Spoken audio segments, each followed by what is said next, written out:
Tonight on CTV News, fear and frustration. Your level of anxiety goes up and you just don't know what to do. You feel helpless as a parent. Centennial High School under lockdown for the third time in recent days. What parents are saying about the stressful situation. We believe it's a targeted incident, that it didn't happen at random. The mysterious disappearance of a former SFU instructor, his history of legal battles, and criticism of the Iranian government. We actually have accepted the offer, and we are working on the final agreement. The Vancouver Whitecaps and province seal a deal. How long the team could stay and what it cost taxpayers.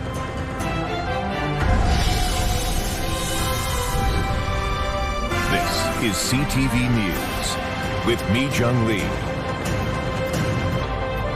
Good evening. Thanks for joining us. We begin tonight with the suspicious disappearance of a former SFU instructor. The 45-year-old Burnaby man hasn't been seen since Monday. Homicide investigators have now taken over the case. What is known, he has a history of suing people. Masood Masjoudi has also spoken out against the Iranian regime. CTV's Dimitra Maragos is live at RCMP headquarters in Surrey. Dimitra, what are police saying? Jung, we received new information today from the IHIT team regarding the disappearance of Masood Masjoudi.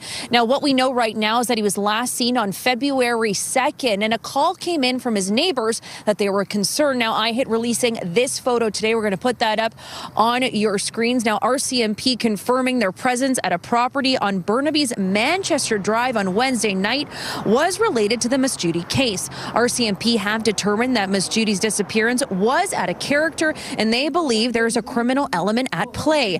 IHIT says that at this time, his disappearance does not appear to be tied to gangs or the region's extortion cases. Listen to what Frida Fong had to say. We believe it's a targeted incident, that it didn't happen at random. We are making some headway and working towards identifying people that are involved and to establish their identity and their exact role and involvement. Now, Masjoudi was outspoken about his beliefs online. Now, wife of former MP and Justice Minister Peter MacKay, Nazanin Afshin Jam McKay, took to X alleging Masjoudi was trying to expose Islamic Revolutionary Guard Corps affiliates in Canada, adding, while she does not know him personally, he has publicly stood up for her.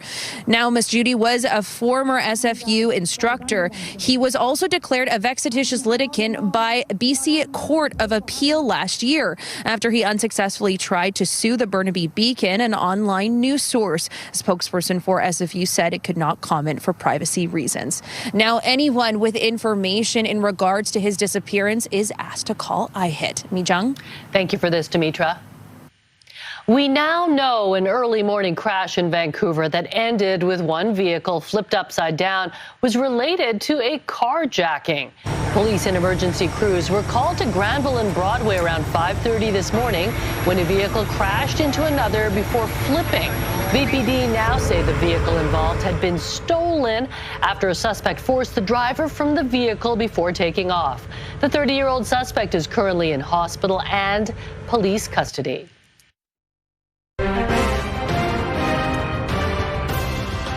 Turning now to breaking news, Vancouver police say they have made arrests in connection to a stabbing at Eric Hamber Secondary. Lauren Pullen is following this in the Breaking News Center. Lauren, how many people were arrested?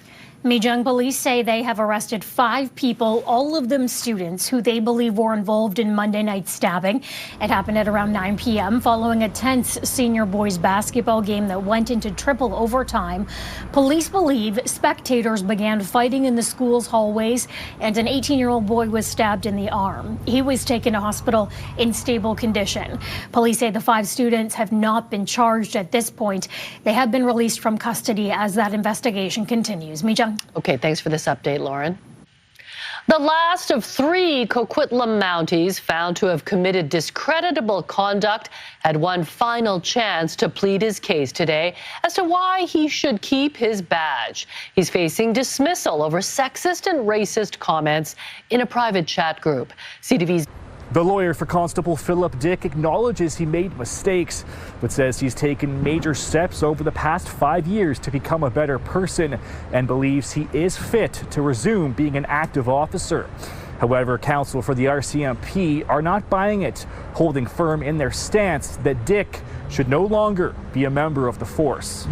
Constable Dick repeatedly demeaned colleagues, superiors, and a female recruit, repeatedly used a racial slur for Asian people or those of Chinese heritage, said lawyer John McLaughlin. In my submission, he made comments mocking systemic racism. The board heard that Dick has since undergone cognitive behavioral therapy and fully committed to his religious faith. RCMP adjudicator Luis Morel previously found that Dick and Constables Ian Sullivan and Mirsad Mesbah committed discreditable conduct when they posted racist, sexist, and homophobic comments in a group chat with other officers and on police computer terminals. Mesbah and Sullivan's hearings have already concluded both are no longer with the force. The RCMP says Dick should be fired or forced to resign within 14 days. His lawyer says loss of pay would be appropriate. This conduct matter has been going on for several years, but should come to a close next week when Dick is expected to learn his fate. Ben Nesbitt, CTV News, Coquitlam. Another unsettling day for families in the Tri-Cities. For the second day in a row, schools in Coquitlam have been targeted with threats, prompting a police response. And as CTV's Martin McMahon reports, some parents are questioning the communication from authorities. Your level of anxiety goes up, and you just don't know what to do. You feel helpless as a parent. For parents like John, they've been locked to their phones since a series of threats at Centennial Secondary School, which started last week. The latest phone threat came this morning at Centennial and at Glen Eagle Secondary. The situation reached its peak on Wednesday, with 8 schools in the Tri-Cities targeted, prompting a large-scale police response to what were ultimately deemed as unsubstantiated threats. Our daughter's classroom was told to barricade the door, turn out all the lights, and not make any sound. Another parent, a friend of ours, their daughter's class was told the same thing, and they pushed a fridge in front of their door. So the kids obviously are scared. They don't know what's going on. But John says there was a big gap in the time between the secure and hold issued at the school and a notification to parents. We got a text message from our daughter about 12:15 yesterday saying that they were in lockdown. We didn't hear anything from the school until about 2:30 in the afternoon. If a school goes into lockdown, I think the parents should be informed immediately. As for who is behind the threats to the schools, rumors are circulating online, but little in the way of information on a potential suspect or person of interest from police. We're aware of the information circulating on social media about this investigation. We're asking anyone who may have information regarding this investigation to contact the Coquitlam RCMP. So another day of concern for the families here, with many questions still left unanswered, and some parents saying they plan to hold their kids home again tomorrow. Martin McMahon, CTV News, Coquitlam. The deaths of a young family of 4 in Prince Rupert 3 years ago sent shockwaves through the community. Now at a coroner's inquest, police are revealing details about the suspected murder-suicide. And a warning, some of the details are disturbing. The bodies of Christopher Duong, Janet Nguyen, and their sons, 4 and 2 years old, were found in a bed with 2 teddy bears placed at the children's feet. A few days before the grisly discovery, Duong had been detained under the Mental Health Act and brought to hospital. He was released a few hours later. Several people testified he had been acting erratically and believed people were trying to kill him. The inquest also heard the investigation took a heavy toll on the officers because of the young children involved. If you or someone you know needs help, the Suicide Crisis Helpline is available 24 hours a day. To reach the helpline, just call or text 988. If you need immediate assistance, call 911 or go to the nearest hospital.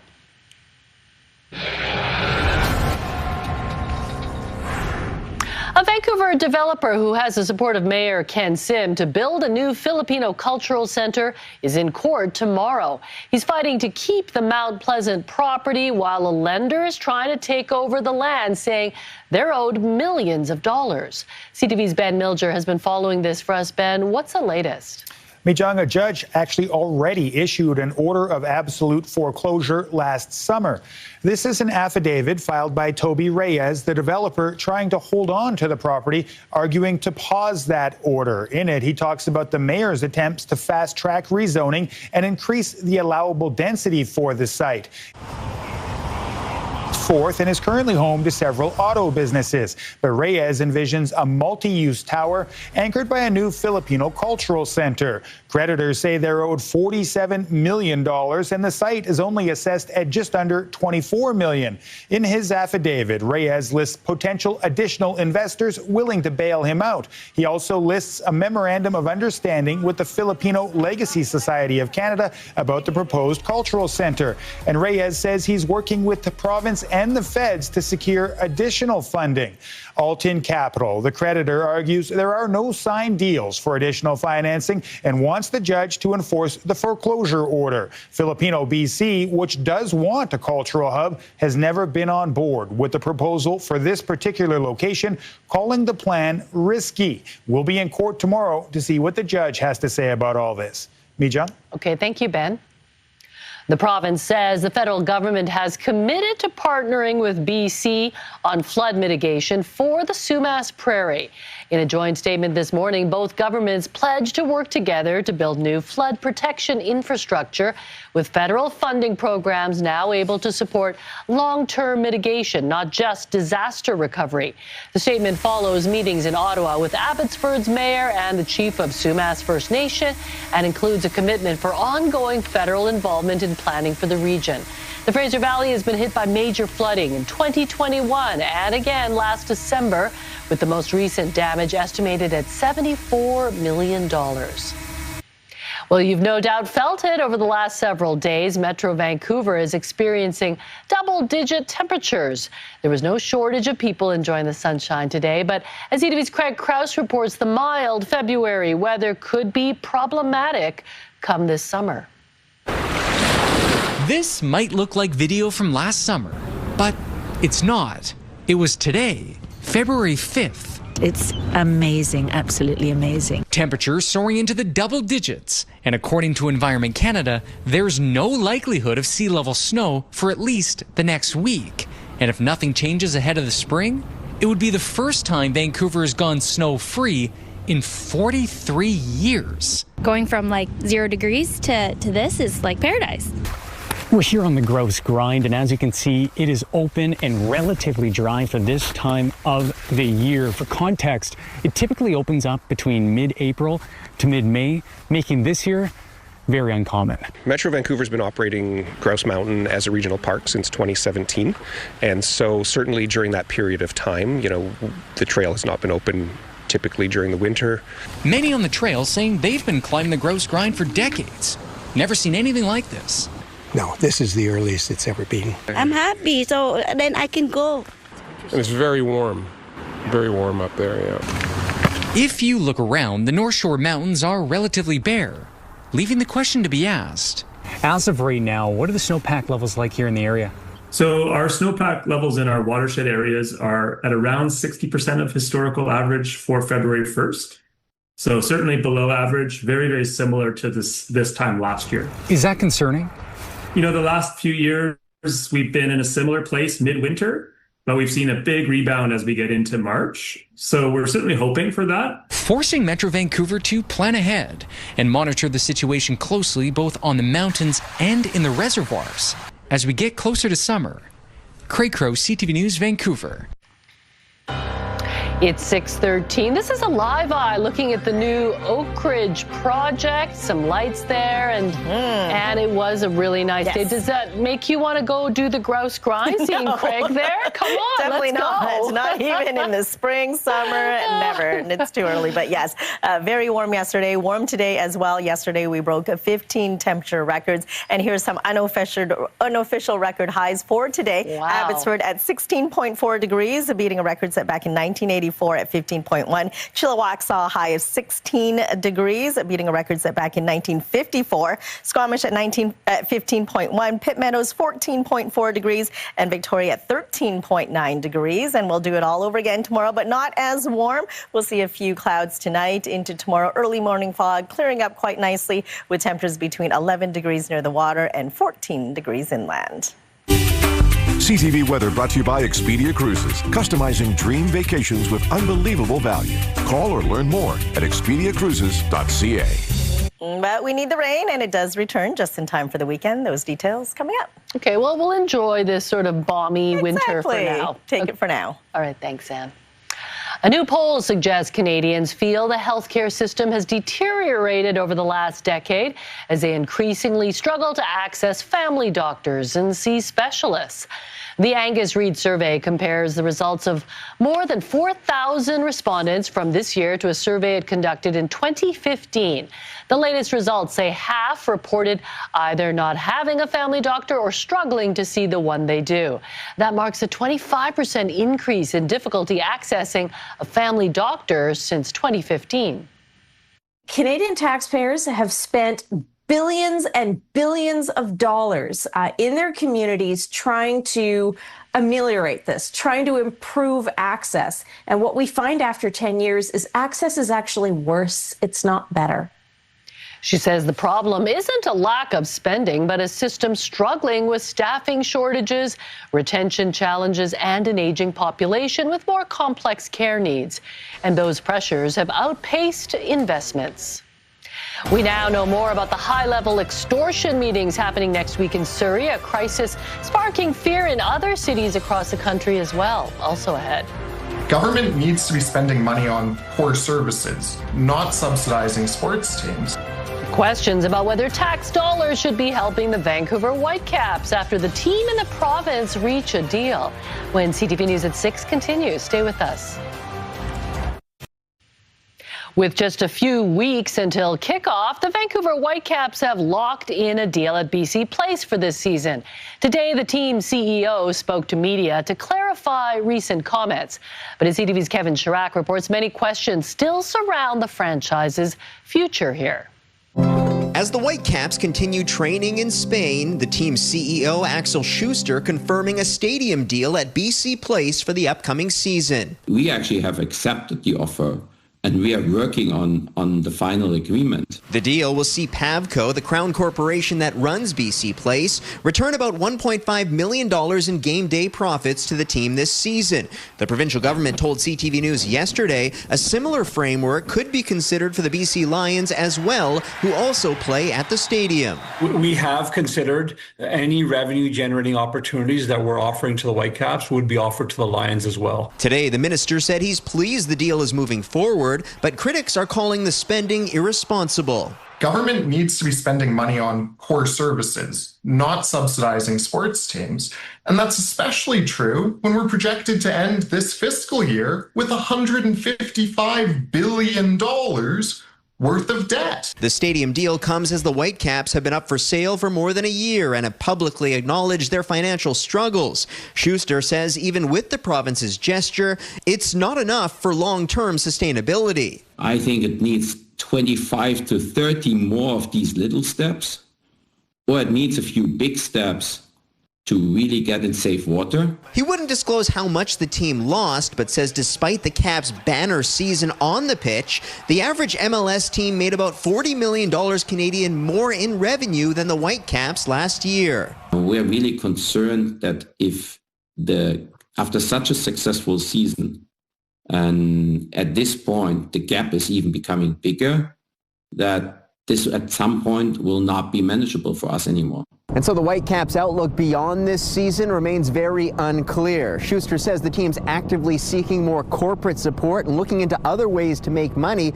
And while he claims the team's not looking for taxpayer dollars, he says a new stadium setup could be the game changer needed for long-term sustainability. Kevin Chirac, CTV News, Vancouver. The Lower Mainland isn't the only area in Canada where extortion-related crime is an issue. In Calgary, police held a town hall meeting with community members in response to a spike in cases. Offenders are allegedly making threats, demanding money and pressuring victims to stay quiet. Since last year, Calgary police say there have been 13 reported extortion cases, including 9 shootings. One area in the city's northeast has seen high police activity, including a suspicious death investigation in January and a search warrant executed this morning just a few doors away. Police wouldn't confirm if the incidents are connected, but people in the city want answers. They are seeing all this happening in our communities, in our backyards, so they need to act now. I think this is the first step, talking to the community, having that dialogue, answering some of their questions. Members of the Calgary Police Service are traveling to Surrey next week to meet with police agencies from across the country. Still ahead tonight, an update on the truck driver who caused the deadly Humboldt bus crash and early obstacles for some Canadian Olympic hopefuls. We have the latest on snowboarding star Mark McMorris, who crashed yesterday in training, what it means for his competition to come, and he knew that he was smaller, but that didn't stop him, and it actually probably propelled him. We're hearing from the hockey community in Alabama, mourning a junior hockey player killed in a crash south of Calgary. That's coming up. Setbacks already for some members of Team Canada gearing up to chase gold at the Winter Olympics in Milan. Today's women's hockey game was postponed, and some events will go ahead without star athletes. CTV's Heather Butts is in Milan with 1 day to go until the opening ceremony. An alarming image of Mark McMorris following a crash yesterday in training. The 32-year-old three-time Olympic medalist confirming he hit his head and will not compete in the big air competition. In a statement, McMorris said, "Fortunately, things are looking good for slopestyle, so I'm staying positive and shifting my focus there." Snowboarder Tess Critchlow has already had to withdraw due to injury, and Canada has had to swap out athletes in men's hockey and figure skating in the team event because of injury. For those who've been injured and unable to compete, I feel for them first and foremost, and therefore give them as much support to see if they can compete in the case of those where it's questionable. Facing these early obstacles, there's also questions over how the Olympic team is preparing to handle competing against the Americans at a time of heightened tensions between the countries. The rivalry with the United States is one that's decades and decades old in sport, and yet I think there's a little bit more riding on it. That rivalry most anticipated on the ice, where it will be a monumental year for hockey, marking the return of NHL players in the men's tournament for the first time since 2014.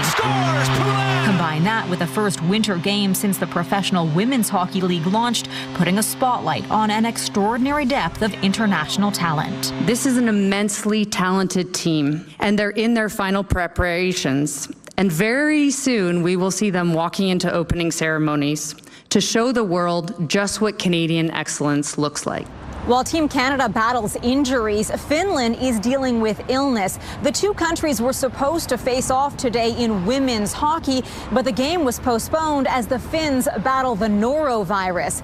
Team Canada's first game will now be against Switzerland on Saturday. Heather Butts, CTV News, Milan. Our women's hockey team found out about the postponement at noon local time today. The Canadian squad was asked if it was willing to postpone the game. Team officials later had a meeting with the players, answering questions and explaining the decision process. The Canadians practiced today instead, wanting to get used to playing at that time because it's when all of their games are scheduled. No one on the team is showing signs of illness. The truck driver who caused the Humboldt Broncos bus crash has lost a refugee bid. Jaskarat Singh Sidhu's lawyer says his client is one step closer to being deported to India. The Canada Border Services Agency is now under a legal obligation to remove Sidhu from Canada. His lawyer plans to ask for a deferral.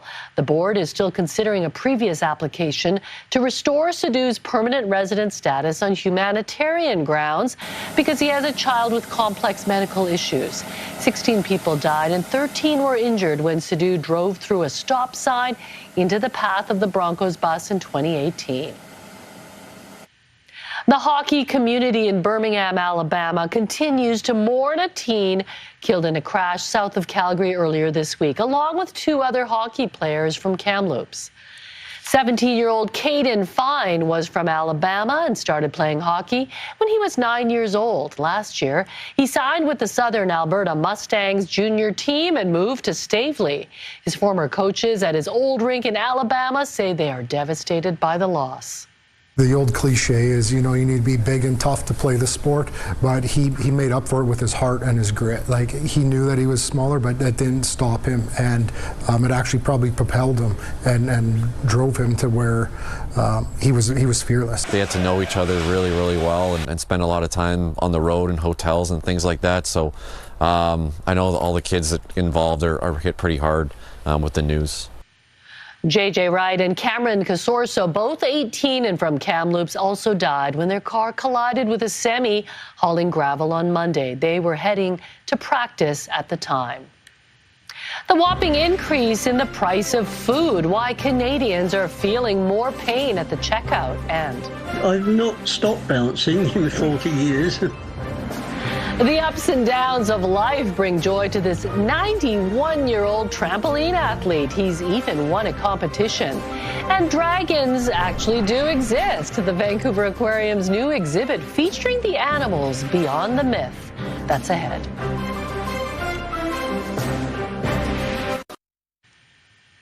Lunar New Year is fast approaching, and many of the events on offer around Metro Vancouver this weekend are dedicated to celebrating the Year of the Horse. Whether that's got you saying yay or nay, we've got a full list of fun things to check out on our website, ctvnewsvancouver.ca.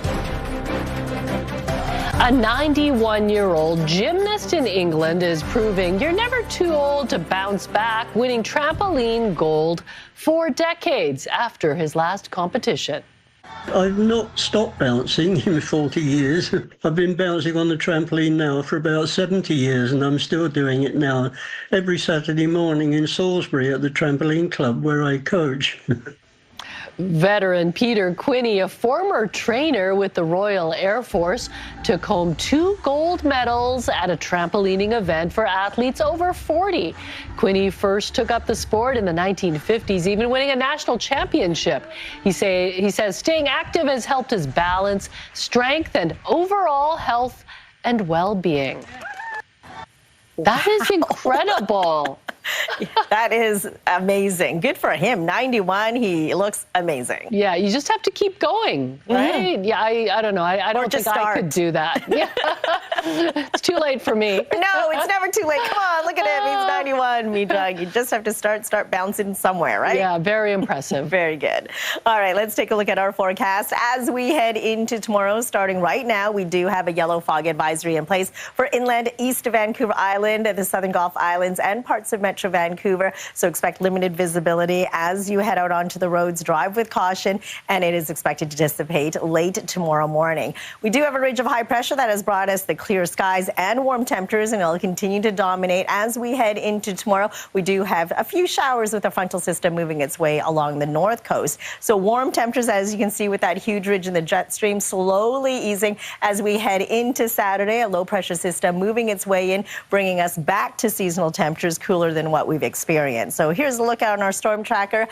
Clear and calm as we head through the overnight hours into tomorrow morning. We will start to see some rain overnight tomorrow night into Saturday morning, and it'll continue on Saturday throughout the afternoon and evening hours, heavy at times as well. You'll see a mix of sun and cloud for the central interior and central coast. Your provincial forecast at the bottom of your screen. Cloudy with showers for Port Hardy tomorrow, 11 degrees, a mix of sun and cloud, and 10s for Campbell River and Comox. For the South Island, you'll start off with some sun, showers through the afternoon for Tofino and Port Alberni with temperatures between 11 and 12, 11s and 12s from Nanaimo right down to Victoria under mostly sunny skies. A mix of sun and cloud and 11 degrees for the Sunshine Coast, a touch warmer up the Sea to Sky Highway for Squamish at 12, 8 for Whistler, and for us across the Lower Mainland, we'll enjoy a mix of sun and cloud once the fog dissipates, with temperatures between 11 degrees near the water, 14 degrees further inland. Heading into Saturday, that's when the rain returns with a few showers early in the morning on Sunday drying up through the afternoon. Light rain expected on Monday.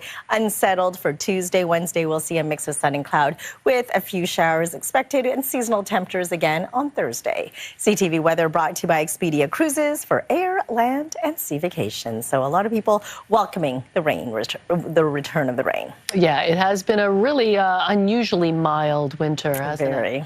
Okay, who knows, though? Sometimes we do get a blast of snow later in the winter. Later in February into March, even. Yeah, we'll see what happens. Okay, thanks, Anne.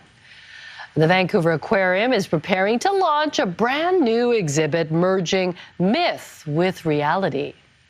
A lot of people tend to put dragons and mythical creatures in a completely separate group, but actually most of these stories actually range from a lot of common reptiles that we've seen.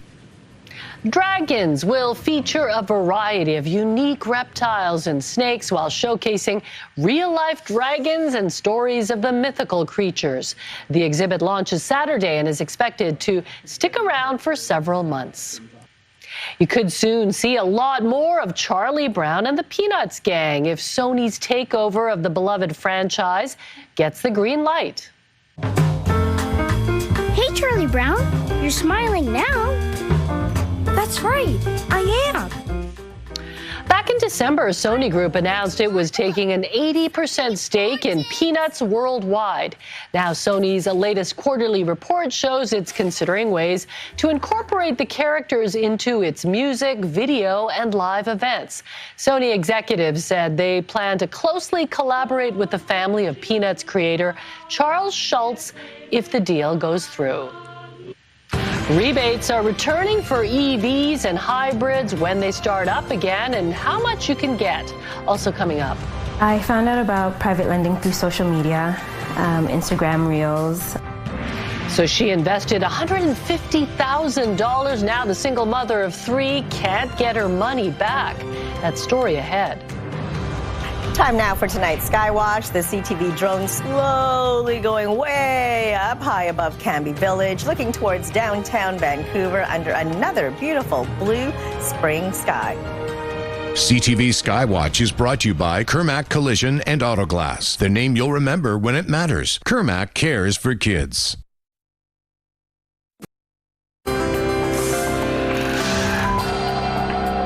Taking a look at today's markets, the Canadian dollar traded for 73 cents to the American dollar. Oil down $1.85 to end the day at 63.29 US a barrel. Gold was down more than $61. The TSX and the Dow Jones plunged, losing 576 points and 592 points respectively. Canada recorded the highest food inflation of all G7 countries in December.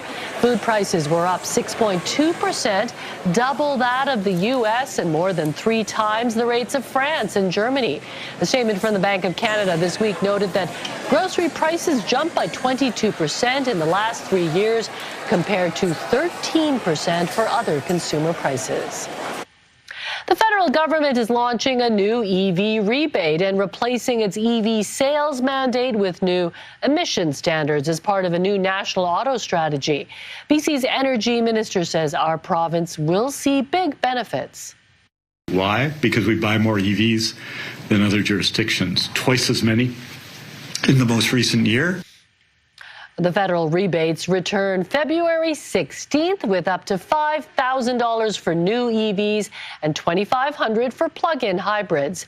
The changes will also bring new federal investment in EV charging infrastructure as BC continues to expand its public charging network. The strategy also scraps the EV sales mandate in favor of stronger emission standards. As a wave of mortgage renewals takes place across the country, the Federal Housing Agency says borrowers in Vancouver and Toronto are showing the clearest signs of financial stress. The Canada Mortgage and Housing Corporation says the number of loans in arrears is highest in both of the cities. The agency suggested the increases may be thanks to higher household debt levels prompted by more expensive housing and a weaker labor market compared to other cities. It also pointed to investors facing higher carrying costs and dropping rents and home prices. Most people who need a mortgage or a loan will go to a bank, but if they have bad credit, they may seek the services of a private lender. Investors who loan out their money for private loans can charge higher interest rates, but it also comes with added risk. As CTV's Pat Foran reports, one woman is out $150,000 after a deal went wrong. It was a relief. It was financial freedom, I thought. Deanna Johnson of Whitby is a single parent with 3 boys. She has a full-time job and works part-time to pay the bills. That's why she was interested when she heard she could earn income providing loans.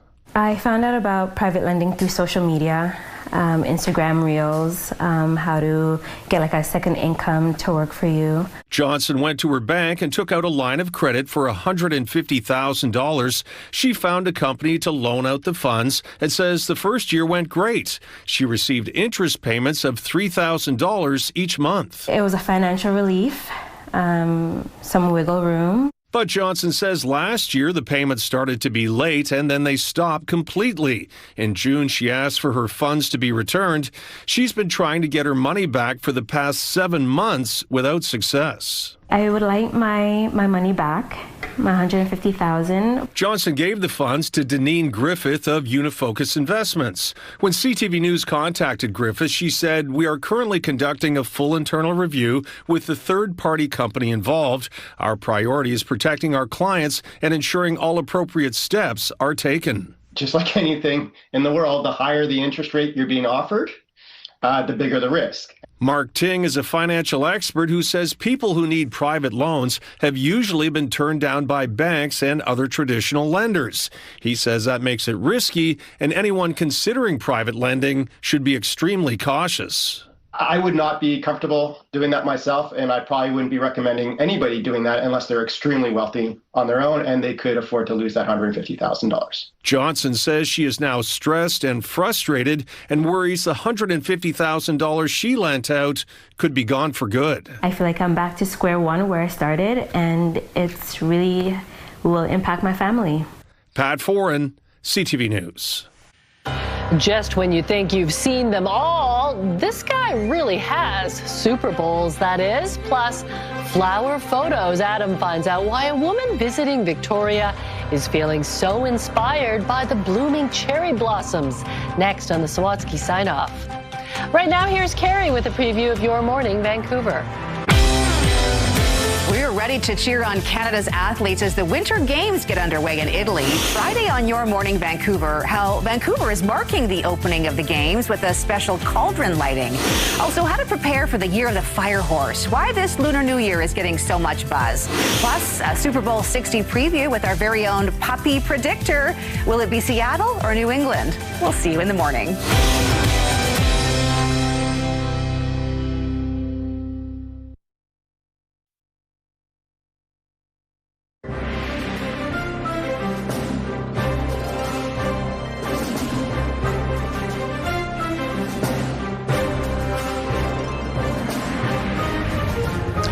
The world's longest hockey game will get underway in Sherwood Park, just east of Edmonton tonight. The game will see dozens of hockey players play over 11 days. It's expected to last 261 hours. Organizers say they're prepared for the warm weather, ensuring the ice is thick enough to handle some melt. It's all to raise money for the Alberta Cancer Foundation. Brent Sake started the tradition more than 20 years ago after losing his dad to cancer. This year, money raised will go to CAR T-cell therapy, a type of immunotherapy that fights blood cancers. It's been very expensive to do that treatment, about $500,000 a patient here. So unfortunately, not everybody gets the treatment. When this is done, which I know it'll happen when this is done, there's a lab waiting at the Cross. The equipment's waiting to go. Everything's ready to go. The game will last until next Wednesday. One of the greatest ever to wear a Blue Jays uniform will be inducted into the Canadian Baseball Hall of Fame. Devin White delivered at the plate and on the field, where he made one of the most famous catches in franchise history. That amazing play brought the Jays to victory in Game 3 of the 1992 World Series. The native of Jamaica spent 5 of his 17 big league seasons with Toronto. White says he is deeply humbled and grateful for being inducted, calling it a dream come true. He won a Gold Glove in every year he played for the Jays and was an All-Star in 1993. The 2026 Hall of Fame class will be inducted on June 20th. As he prepares to perform at the Super Bowl halftime show, Bad Bunny has made a high-profile deal in the world of podcasting.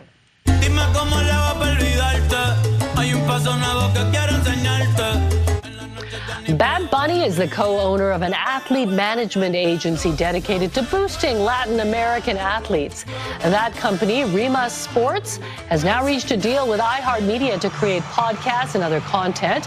It's set to launch with a podcast featuring MLB Comeback Player of the Year, the Atlanta Braves' Ronald Acuna Jr. Bad Bunny is set to take the stage at Sunday's halftime show in Santa Clara, California, 1 week after winning the Grammy for Album of the Year. First, it was a haunted manor offering wedding packages. Now, Disney is adding Boo to I Do. The Haunted Mansion at Disneyland will start hosting weddings this July. Ceremonies will take place in the attraction's outdoor courtyard, which can fit 25 guests. Booking the venue comes with a price tag ranging from $25,000 to $40,000 U.S. For 25 people? Come on.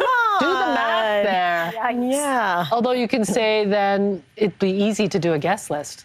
This is fair. Yeah, right? I Just your guess. family? Sure. Too much, though. Too expensive. No way. Make a profit. Don't spend money on your wedding. Okay, the Super Bowl is just 3 days away, and a man in New England is getting ready to make his 60th and final trip to football's biggest stage. For most fans, a trip to the Super Bowl is once-in-a-lifetime experience. But for Don Crispin, it's been a tradition for nearly 6 decades. Wow. The lifelong Patriots fan has been to every single Super Bowl game since 1967.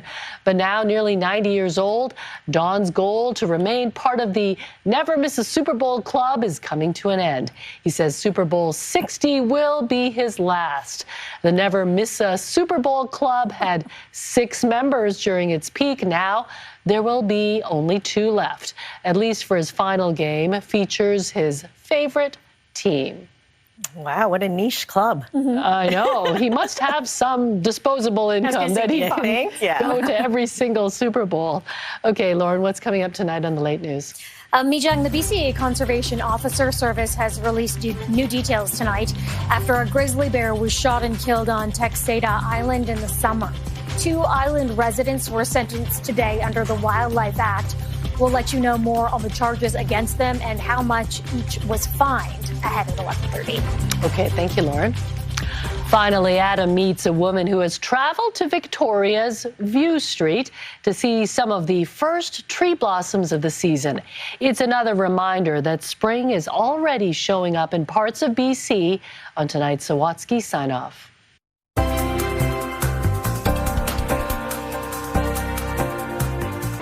As she waits to meet her cousin, okay, have a look. Joan Bailey invites us to look at what she's left. It was absolutely glorious. Back home in Alberta. The trees were amazing. But what a difference a week makes. You've left trees that look like that? Yeah. And now? Trees that look like this. Trees that instead of snow are blanketed with blossoms. We came to see the cherry blossoms. That's Judy Cook, who brought her cousin Joan here specifically for the flowers. We put them in the GPS, put the street in, and came and found it. Look, there they are. And now here Joan and Judy are, with one goal in mind, to take pictures of the petals. Oh, yes. That's an understatement. So tell me, how many photos you've been taking? Oh, probably 500 by now. 500 photos? Yeah, but then you have to find just the perfect one. That perfect picture that captures the beauty bursting from the branches and the feeling that seeing it inspires. It's joy. It's absolute joy. Yeah. But also contrasts with those pictures from back home, because Joan is planning to share these flower photos with her family and friends still surrounded by snow. They'll say, lucky you. But they won't feel jealous because they'll know why Joan's doing what she's doing. You can't focus on what's going wrong. If you do, it makes you angry, cranky, and I can't live like that. So I wake up in the morning looking for joy. And if you do that, Joan says, you'll always find joy, no matter the season. This is beautiful, and this is beautiful. Adam Sawatsky, CTV News, Victoria. The Sawatsky Sign-Off, brought to you by CapitalDirect.ca. Let's make your vision a reality with Capital Direct. Call and talk to our team today. Spectacular in Victoria. I know Victoria is always a little early with the cherry blossoms, but this winter even earlier. And I know you saw daffodils yesterday, yes, so everything is coming up early. When I was out walking the dog. Yeah. Early spring. Yeah, not going to complain here. All right, let's take a look at our scenic snapshot for tonight. An awesome shot of Amanat Falls in Nanaimo. Thanks, John, for sending this beautiful photo in. And we want to see your scenic snapshot as well, so email us at scenicsnapshot@ctv.ca. Gorgeous. I haven't been there. Another place to put on the bucket list. For You sure. can spend your whole life and not see everything beautiful in BC, right? Okay, thanks for joining us tonight. Good night.